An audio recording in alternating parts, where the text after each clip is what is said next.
내가 여러분들에게 언제든지 강조하는 게 뭐냐? 성경적 사람, 또 성경적 사람이 아닌 사람, 두 가지를 강조하잖아요. 근데 성경적 사람과 성경적 사람이 아닌 사람, 어떻게 구분하느냐는 거예요. 그건 성경은 내가 읽어봐야지. 성령 받고 읽으면 알아요. 성령 받지 못하고 읽으면 아무리 읽어도 정말 감이 안 와. 깨닫지 못하는 거예요. 그것을 미완성된 사람이다. 사도 바울은 그런 사람을 뭐라고 얘기합니까? 만삭되지 못한 자와 같은 나였다. 그렇게 표현하잖아요. 사도 바울이 그렇게 표현한 것은 왜 그러느냐? 창세기 1장에 우리 형상과 모습을 따라 사람을 만들자. 근데 하나님의 형상을 따라 된 사람이 하나님의 모습을 따라 성령받아 완성된다는 얘기. 그럼 하나님의 형상을 안 닮은 사람도 있다는 얘기지. 그런 사람은 사도 바울은 자연인이다 그랬어요. 자연인. 그러니까 그 사람은 하나님의 영의 일들을 받아들이지 않는다는 거예요. 받아들일 수 없다는 거죠. 왜? 하나님의 영의 일들을 말하면 어리석다고 생각한다는 거예요. 그게 하늘의 지식이거든요. 철학과 과학이 아무리 이 표면적 사람 안에 있는 내면적 사람을 설명해 보세요. 과학자들이, 철학자들이 뭐라고 해요? 저 미쳤나 봐. 제정신이 아니야. 안 받아들일 수 없는 것이 그게 정상이에요. 근데 여러분이 항상 말씀드린 기초가, 기본이 안 돼 있다는 거예요. 기초가 안 돼 있다는 거예요. 그 기초를 다윗은 뭐라고 그럽니까? 내가 우리 어머니 태에서 만들어질 때 그렇게 표현했잖아요. 우리 어머니 태에서 만들어질 때, 다시 말하면 과학적, 원론적으로 표현하면 우리 어머니 난자하고 우리 아버지 정자가 만났다. 그리고 우리 과학에서 배우잖아요. X와 염색체다. 그래서 하나의 개체가 만들어졌다. 그때 하나님께서 나를 덮으셨다는 거예요. 간섭하셨다. 그걸 다른 말로 복 주셨다. 성경 그렇게 표현하고 있거든요. 그래서 그때 나의 모든 것을 머리카락 하나하나까지 다 세심받아서 책에 기록됐다는 거예요. 어디에? 생명책에. 그걸 바꿀 수가 없어요. 그게 기초라 이 말이에요. 이런 것은 선자들이 뭐라 합니까? 만세 전에 하나님 아버지께서 세상을 창조하시기 전에 이미 계획해 놓으셨다는 거예요. 그러니까 나는 그 계획 속에 일원으로 세상에 태어난 거죠. 아무나 되는 건 아니에요. 창조주 하나님 아버지의 권한이지 피조물이 세상에 태어나가지고 나를 하나님의 형상으로 만들어 주십시오. 내 이름은 생명체에 기록해 주십시오. 그런다고 됩니까? 말이 안 되죠. 사도 바울은 옛날에 하나님의 형상을 닮았을 때를 뭐라고 자신을 표현했느냐? 만삭되지 못한 자와 같은 나였다. 미완성됐다는 얘기죠. 그런데 하나님의 생명책에 이름이 기록됐기 때문에 부활하신 예수님께서 부르셨다는 거예요. 부르시고 선택하셨다는 거예요. 동료들이 있는데도 사울만 선택했다. 왜? 생명책 이름이 기록되어 있기 때문에. 천국의 시민권자란 말이에요. 근데 시리아 다마스커스에 가서 자기가 그동안 살아온 것을 돌이켜보고 얼마나 잘못됐나. 어디에 비춰보니까, 계명에 비춰보니까, 율법에 비춰보니까 얼마나 잘못됐나. 정치적인 이스라엘에, 종교적 이스라엘에, 유대 종교에 심취하다 보니까 계명이 뭐라고 적혀있든 상관없어. 아나무인이야. 그게 사울의 모습이란 말이에요. 바울이 고백하잖아요. 내가 예루살렘에 있을 때 악행을 저질렀다. 악행이라 뭐 얘기하는 거야. 하나님의 약속을 믿지 못하고 하나님의 명령에 불순종한 게 악이에요. 악한 것이 행위로 나타나는 것이 유대 예루살렘에 있을 때 집집마다 유대인들 집집마다 찾아다니면서 남자 여자 할 것 없이 잡아다가 감옥에 가뒀다는 거예요. 그리고 나중에는 스데반 집사를 돌로 때려 죽이잖아요. 스데반 집사가 뭐 잘못한 게 뭐가 있어요? 잘못한 게 아무것도 없거든요. 스데반 집사는 예루살렘에서 베드로를 중심으로 요한을 중심으로 사도들이 세운 교회에서 성령이 충만하고 지혜가 충만하고 모든 사람이 칭찬받는 사람인데 그의 설교를 듣고 나서는 귀가 아픈 거예요. 하늘이 열렸다. 하나님의 아들이 하나님 우편에 서신 것이 보인다. 그러니까 듣기 싫으니까 끌어다가 성문 밖에다 끌고 가서 돌로 때려 죽이잖아요.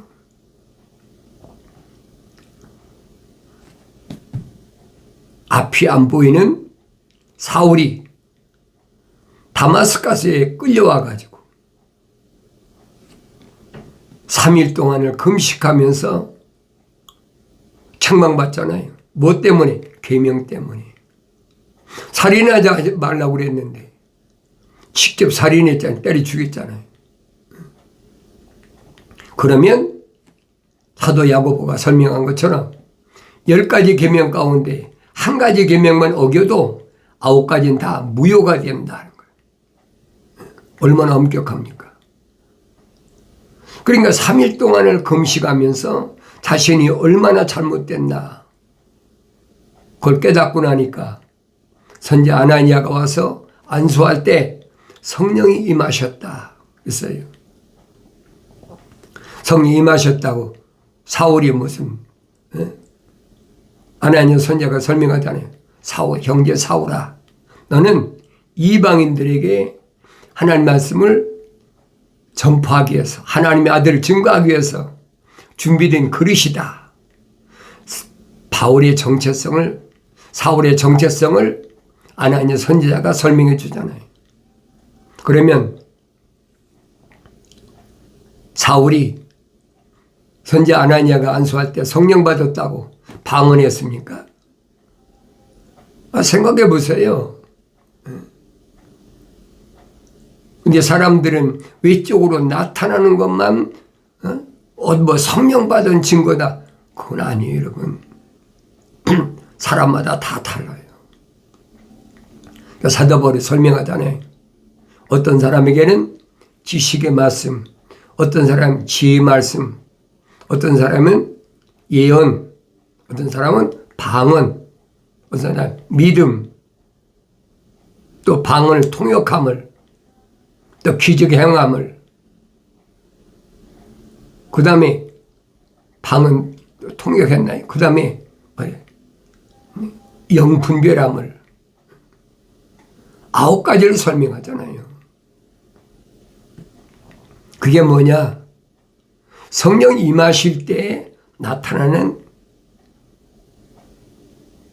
여러 가지 형태란 말이에요.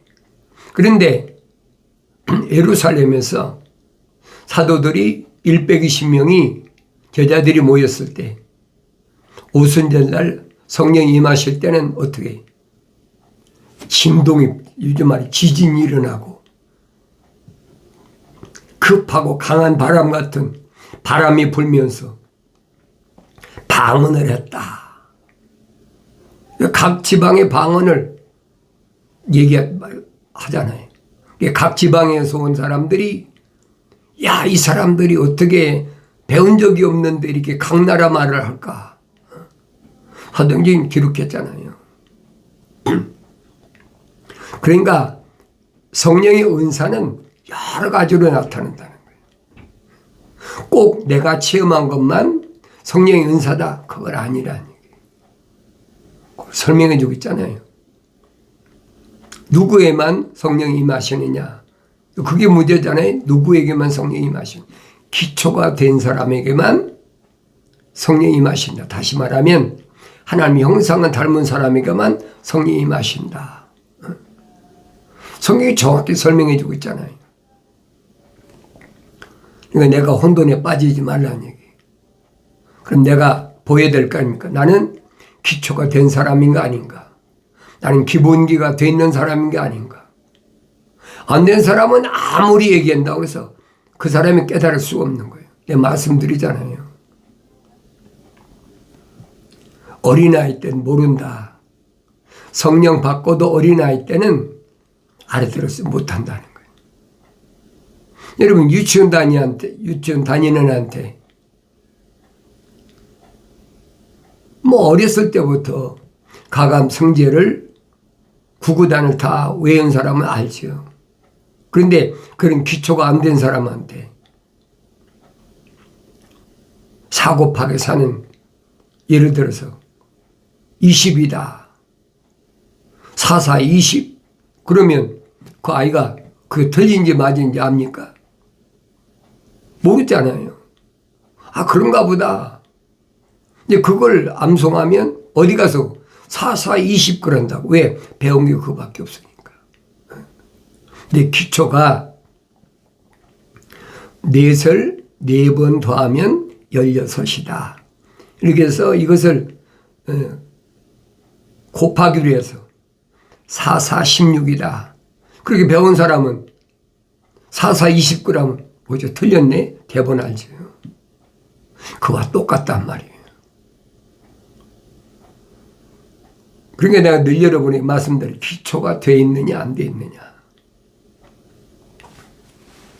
기초가 되어 있다는 말은 무슨 말이에요?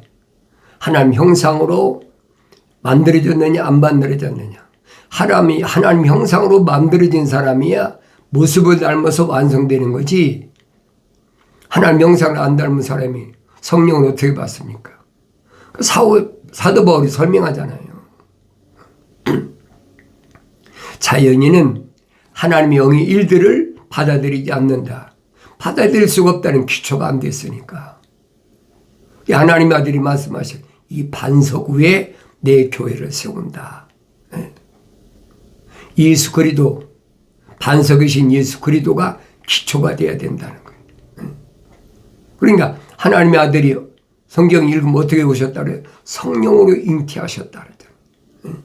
하나님의 씨로 잉태하셨다. 사람 씨가 아니란 말이에요. 그런데 우리는 다 사람의 씨로 잉태했잖아요. 방법이 달라요. 인류 역사에 하나님이 씨로 오신 분은 하나님의 아들 한 분밖에 없어요. 그래 그분은 흠이 없는 분이다. 내가 성경 읽으면 알아야 되죠. 그러니까 하나님의 아들은 한결같이 뭐만 말씀하십니까? 사도 요한이 요한 1서에서 설명하잖아요. 하나님의 아들이 그분이 우리에게 약속하신 것은 영원한 생명이다. 줄여서 영생이다. 그밖에 설명하신 게 없어요. 왜? 영원한 생명이신 하나님의 아들로 오셨기 때문에 영원한 생명 호흡으로 조성된 유대인들 가운데서 사도들을 선택하시는 거예요. 늘 말씀드리니 그들은 제자들과 같이 어디에 생명책의 그림 기록됐어요. 사도들과 제자들은 그들의 정체성이 생명책의 이름이 기록됐다는 거예요. 그런데 유대인들이 그렇게 많은데도 바리새인들이나 사두개인 뭐 파가 다르니까 바리새파나 사두개파나 또 서기관이나 뭐 율법사나 교법사가 아무리 찾아봐도 제자가 되고 찾아와도 하나님의 아들이 용납지 않으셨다. 거절하셨다. 그걸 본으로 보여주셨다는 거예요. 요한계시록 가서 설명하잖아요. 어떻게 내가 악한 자를 용납지 아니했느냐. 용납한다. 받아들였다. 친구가 된다. 이웃이 된다. 그 얘기잖아요. 대화 상대가 된다. 어떻게 용납지 아니했느냐. 그 어렵다는 얘기예요. 왜? 표면적으로 보면 똑같잖아요. 날 낳으신, 표면적으로 낳으신 부모님이나 나와 같이 세상에 출생한 형제 자매나 또 내가 낳은 자녀나 나하고 동거하는 아내나 남편이나 외모야 똑같이 다른 게 뭐가 있어요. 그것이 피부가 뭐 하얀 사람이든 노란 사람이든 까만 사람이든 그 사람이 뭐 스페니쉬를 하든 그 사람이 영어를 하든 프랑스어를 하든 중국어를 하든 한국어를 하든 아무 상관이 없어요. 왜? 하나님의 생명호흡이 들어간 것은 내면적 사람에게 들어간 거지 외면적으로 하나님이 차별해서 하나님이 선택하신 게 아니라는 거예요. 그런데 기도원에게 분명히 보여주셨잖아요. 하나님의 아들은 오셔서 생명의 씨앗을 심는데 어디에다가 유대인에게만 양털에게만 이슬을 내려달라. 이거 이러면 기초예요. 양털에 보면 기초돼요. 이슬을 내려달라. 그러니까 유대인들이 그렇게 안 믿을 때 백부장은 누굽니까? 로마 사람이잖아요. 백부장이라면 지금 말해 중대장이야. 군대 중대장이라고. 근데 백부장이 얼마나 신실한지 예수님 칭찬하시잖아요. 이스라엘에서 이만한 믿음을 본 내가 만나본 적이 없다. 그런데도 제자로 선택지 않으시잖아요. 왜 그래요? 하나님의 아들은 오셔서 유대인에게만 한정됐어. 그게 보여야 된다는 거예요. 성숙하면 보이죠.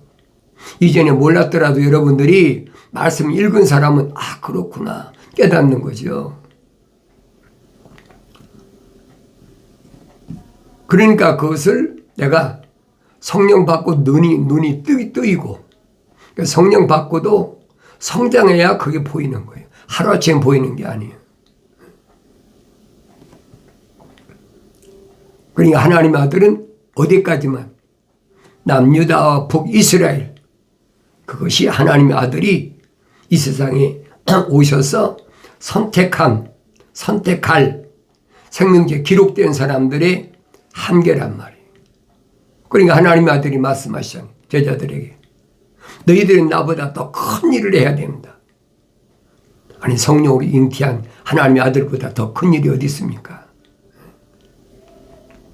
능력 행하는 거예요. 똑같이 행하잖아요. 그게 아니잖아요. 이미 출애굽한 이스라엘 백성을 가나안까지 점령했는데 가나안 땅에 와서 분명히 하나님께서 하나님의 종들을 재판관들을 세우셔도 재판관이 살아있을 때만은 조용해. 근데 재판관이 죽으면 개혁성은 사사라고 그랬죠. 죽으면 또 금방 이방인들하고 서로 어울리고 그들을 싹 쓸어버리고 가나안 땅 점령하라고 그랬는데 안 하잖아요. 왜? 전쟁하는 거 싫거든요.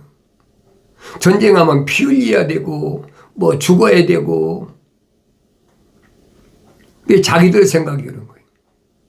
아니 출애굽할 때 애굽 바로의 군사들이 절병거들이 달려올 때 자기들이 물쳤습니까? 이 경험을 했는데도 그게 안 믿어져. 6월절 여러분의 행사에서 자기들이 똑똑해서 죽음의 천사가 지나갔습니까?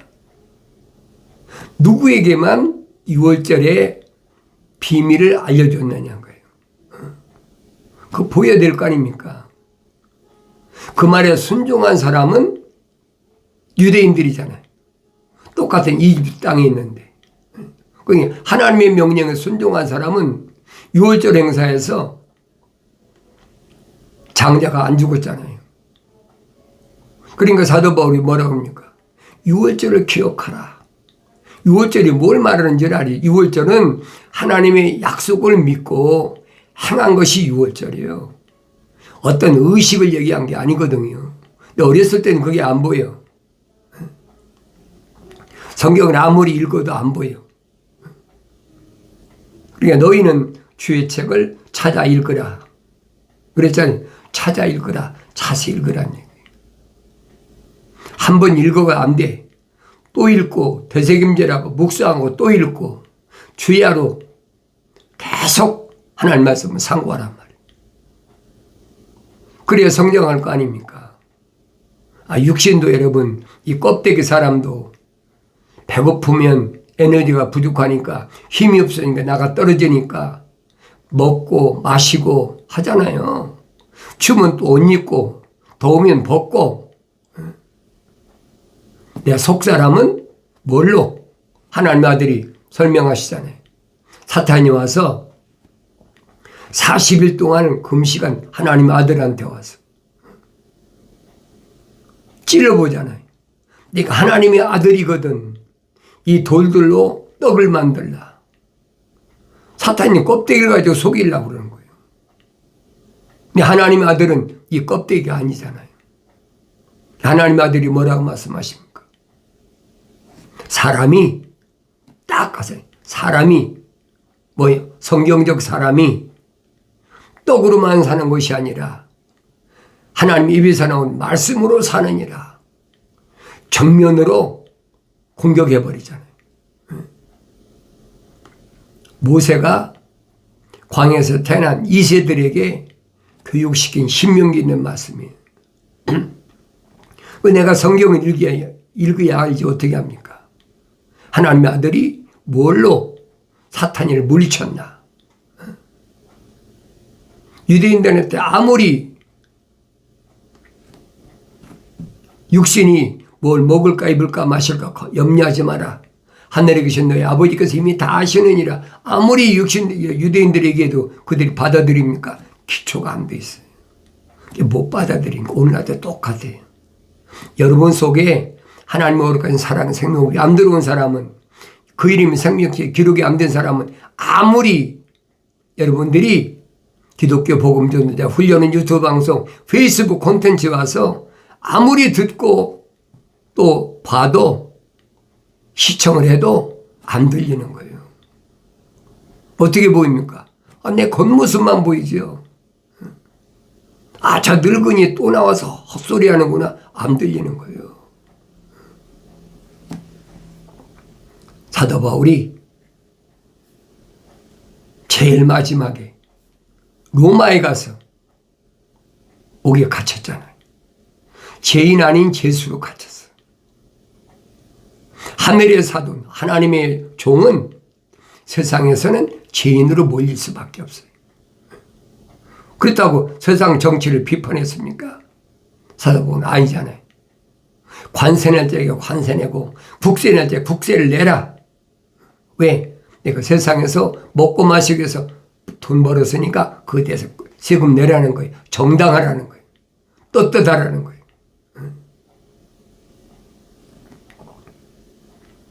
무엇 때문에? 하늘 아래 소식이 아니라 하늘 위의 소식을 전하러 다니니까 그걸 막는 거예요. 그러니까 핍박과 환난과 고난이 쉼없이 오잖아요. 그러나 하나님 아버지께서 사도 바울을 세상에 내려보내실 때는 기한이 있어요. 하나님의 아들이 기한이 있는 것처럼 모든 육체는 들의 풀과 같다. 풀의 영광은 꽃이고 풀도 마르고 꽃도 시들지만은 주의 영이 바람이 불면 그렇게 된다는 거예요. 그러니까 하나님의 아들이 육신에 오셔서 30년 동안 성장하시고 3년 동안 꽃이 폈잖아요. 3년 동안 꽃이 피고 120명의 열매를 맺은 거예요. 어디만? 유대인들에게만. 사명이 그거니까. 그러니까 이방인들이 아무리 믿는다고 고백해도 제자는 사도로 안 삼으신 거예요. 제자는 사도로 삼으신다면 하나님의 아들로서 하나님 아버지께서 세상에 보내신 목적에서 이탈한 거죠. 네, 말씀드리잖아요. 기도원에게 이미 다 선포하신, 약속하신 말씀이 하나님의 아들이 그렇게 하고 싶어 한 것이 아니에요. 그것이 보여야 여러분들이 성장했다는 거예요. 그러니까 구약이라서 따로 떨어진 게 아니고 신약으로 따로 떨어진 게 아니에요. 구약과 신약은 한 권이다. 사람의 몸이 이렇게 정상적으로 있으면 오른쪽 왼쪽 눈이 있잖아요. 그걸 깨달으라 이 말이에요. 깨달은다고 깨달아지겠습니까? 나는 여러분에게 강요하는 게 아니에요. 권면하는 거지. 위치라고 그러니까 들으라고 그러니까 주 하나님의 영이 내게 임하셨으니 이는 주께서 내게 기름을 부으사 온유한 자에게 기쁜 소식을 전파하게 하셨습니다. 온유한 자에게 기쁜 소식들을 전파하게 하셨다. 온유한 자가 누굽니까? 하나님의 아들이 뭐라고 말씀하십니까? 나는 내 마음은 온유하고 겸손하다. 하나님의 약속과 명령 앞에 한없이 온유하고 겸손한 것이 2000년 전에 하나님의 아들이 육신이 입고 오신 모습이란 말이에요. 나는 하나님의 계명과 하나님의 명령 앞에 하나님의 약속 앞에 얼마나 온유하고 겸손한가. 나 자신을 비춰보시란 말이에요. 나에게서 배우라. 한없이 겸손하다. 온유하다. 온유한 자에게 기쁜 소식을 전파하게 하셨습니다. 그가 나를 보내셨음을 마음이 상한 자들을 싸매고 포로된 자들에게 자유를 갇힌 자에게 감옥에서 열림을 선포하여 주의 기뻐 받으시는 해를 선포하고 우리 하나님의 복수의 날을 선포하며 모든 슬픈 자들을 위로하고 시온에서 슬퍼하는 자들을 정하여 그들에게 제 대신 아름다움을 슬픔 대신 기쁨의 기름을 무거운 영 대신 찬양의 회복을 주어 그들로 주의 심으신 의의 나무들이라 불리게 하여 주께서 영광을 받으시려는 것이라 분명하시잖아요. 나에게 성령을 부으신 것은 다른 것이 아니라는 거예요. 온유한 자에게 기쁜 소식을 전파해야 돼요. 나는 여러분이 누군지 모르잖아요. 온유한 자인지 온유하지 못한 자인지. 그 주님이 말씀하시잖아요. 나에게 배워라. 수고하고 무거운 짐진 자들아 다 내게로 와서 배워라. 내가 너희 혼들을 쉬게 하겠다. 약속하셨잖아요. 뭘 배워요? 온유하고 겸손함을 배우라. 하나님의 약속만 믿고 명령에 100% 순종하는 하나님의 아들의 참모습을 보고 배우라. 나의 책망을 들고 돌이키라. 보라. 내 영을 부어서 내 말들을 알게 하리라.